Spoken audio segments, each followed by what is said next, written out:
ఈ మధ్య సోషల్ మీడియాలో బాగా ట్రోల్ అవుతుంది ఒక మాజీ ఎమ్మెల్యే గారి గురించి.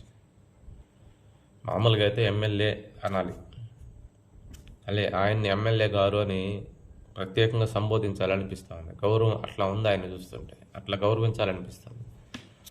తెలంగాణలో భద్రాద్రి కొత్తగూడెం జిల్లా పాలవంశ గ్రామం అంట, గ్రామం నియోజకవర్గం మరి అది 5 పర్యాయాలు ఆయన ఎమ్మెల్యేగా చేశారు. ఆయనకి సొంత ఇల్లు లేదు ఉండడానికి.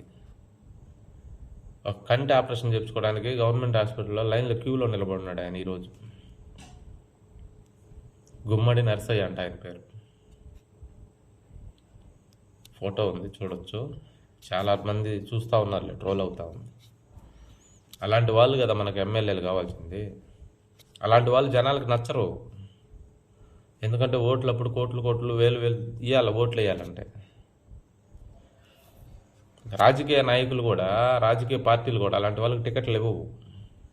ఎందుకు ఇవ్వమంటే పార్టీకి ఫండ్ ఇవ్వాలి. టికెట్ కావాలంటే పార్టీకి ఫండ్ ఇచ్చిన తర్వాత, టికెట్ ఇచ్చిన తర్వాత వీడు దోసుకోవాలి. ఎవరైతే ఏ ఎమ్మెల్యే అయితే టికెట్ పోటీ చేస్తాడో అతను దోసుకోవాలి. అది ఇప్పుడు నడుస్తున్న ట్రెండ్. కనీసం ఆయనకి ఎమ్మెల్యే పెన్షన్ అన్నా సక్రంగా అందుతుందో లేదో, లేకపోతే అందుతుంటే అది కూడా జనాలకి ధరాదత్తం చేస్తున్నాడు. ఆ కుటుంబాన్ని చూస్తుంటే బాధ వేస్తూ ఉంది, ఏడుపు వస్తూ ఉంది. అలాంటి వాళ్ళండి కావాల్సింది రాజకీయాల్లోకి.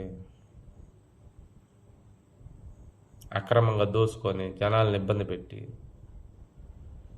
కోట్లు దోసుకొని దాచుకొని ఒక్కొక్కసారి ఎమ్మెల్యే అయితే సార్ లైఫ్ వాళ్ళు తర్వాత 4 తరాలకు సంపాదించి పెట్టేసుకుంటున్నారు జనాలు.